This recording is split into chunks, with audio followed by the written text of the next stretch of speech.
Je ne sais pas quoi finalement, mais je te laisse les micros, ils sont à toi.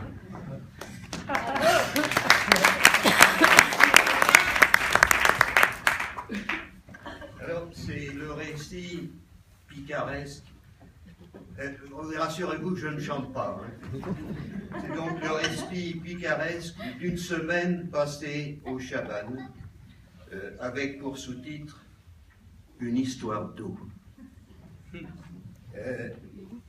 Notre amitié, Jean et moi, a commencé il y a des lustres, quand nous guerroyons dans le désert de Libye, à la poursuite des rats du désert de Rommel.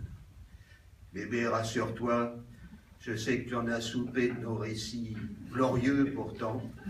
Et donc, si je cite, la Libye, c'est simplement pour dire qu'avec Jean et les sécheresses que nous avons connues, nous avons aussi découvert les immenses mérites de l'eau. Et c'est là que nous avons prononcé le serment de la libido et jeté aux poubelles de l'histoire les alcools, les vins, les apéros, les digestifs, jusqu'à la petite goutte, vous savez, qui vous donne la goutte. De retour à la vie civile, Jean est retourné à ses peintures, et moi, à mes cultures. Mais, une fois par an, je vais passer une semaine en pèlerinage au Chabannes pour nous ressourcer. Et Dieu sait si les sources des Chabannes sont belles et goûteuses. Il y a la Lauverbro, la Canterbro, la Vittel très peu, je dois dire, la Listel beaucoup plus, et la Bordelaise, alors uniquement la médocinale, vous savez, celle qui est bonne pour le foie. À force de boire de l'eau, nous sommes devenus écolos. Comme dit Jean, écolo, oui, alcoolo, non. Et tout naturellement, on s'est rapproché des verts. Et de la plus verte d'entre eux, la chère Cécile Duflot. Avec un nom pareil, elle était des nôtres. Malheureusement, elle a quitté le navire trop tôt.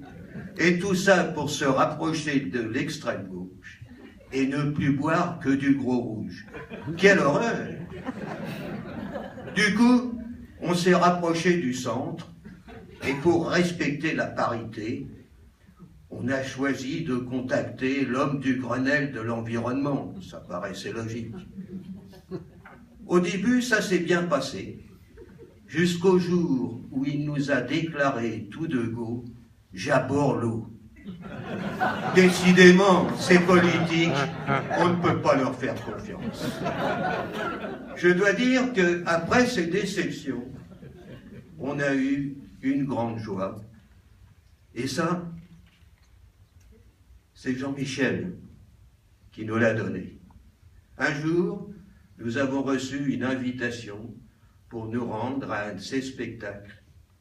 Et quelle fut notre surprise et notre joie d'assister à l'inauguration de son musée eau. Quel bonheur! Merci Jean-Michel. Je me souviens qu'en sortant, Jean m'a dit, et vous savez, Jean, avec lui, foin de tergiversation, de tourner autour du pot, droit au but, comme en Libye. Et il m'a dit, belle pièce d'eau. Joli, non?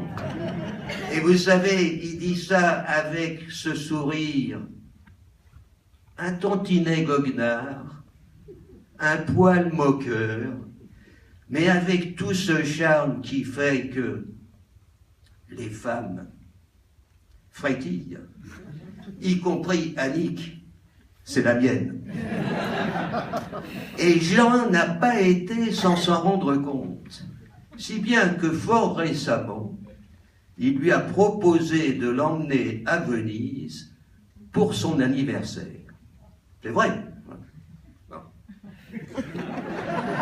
Il a dû voir que je fronçais un sourcil, peut-être même les deux, et du coup il m'a dit « Oh, en tout bien, tout honneur, mon lieutenant. » Alors là, je m'adresse aux dames dans la salle. Qu'est-ce que vous diriez si Jean proposait à votre femme de l'emmener à Venise, en tout bien, tout honneur?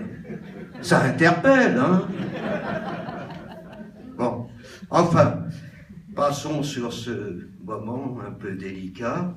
Et comme vous l'avez compris, avec Jean, nous sommes dans le spirituel.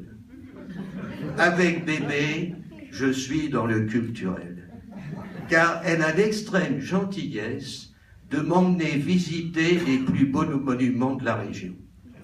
Et de cela, je dois dire, celui que je préfère, c'est les 3 statues qui montent la garde à l'entrée de son village. Nous y allons en général en fin de journée et déposons nos offrandes au pied des statues. C'est un moment de profond recueillement, de douce béatitude, un moment de partage et d'empathie, comme on dit si bien aujourd'hui. Après ça, il nous faut retourner au château pour la partie de boules. Je crois que c'est ce soir-là où les filles, Alexis sans doute, Garance, Anko, nous avaient défiés, nous les hommes. Insensés, non? Ah, il y a d'ailleurs certains de mes coéquipiers dans la salle. Alors, oui, pourquoi est-ce que je vous parle de ça?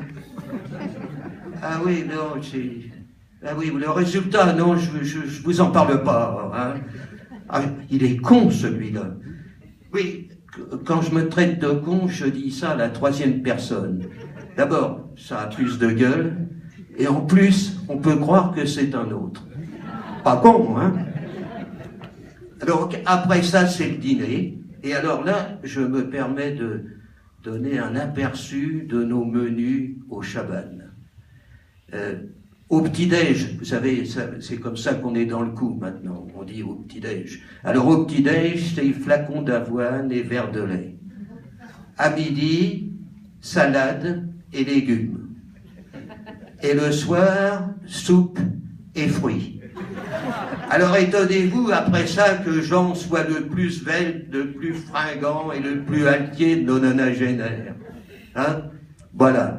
Alors, le repas s'achève du soir, c'est ma dernière soirée. Je dis ça pour Jean-Michel parce que il faut que je tienne l'oreille. Et nous avons philosophé, comme d'habitude, pendant la soirée. Il faisait très chaud, c'était la nuit de la Saint-Jean. On a bu force rasade de whisky, oui, de Vichy. J'allais dire whisky, insensé, non? Et est arrivé le petit matin, vous savez, ce moment un peu étrange, voire inquiétant, où le ciel hésite encore entre le jour et la nuit. Et c'est à ce moment-là que Jean a eu cette parole, digne d'une parabole, et que je vous livre en obole. Mon lieutenant, l'eau de vie, oui. L'au-delà, non.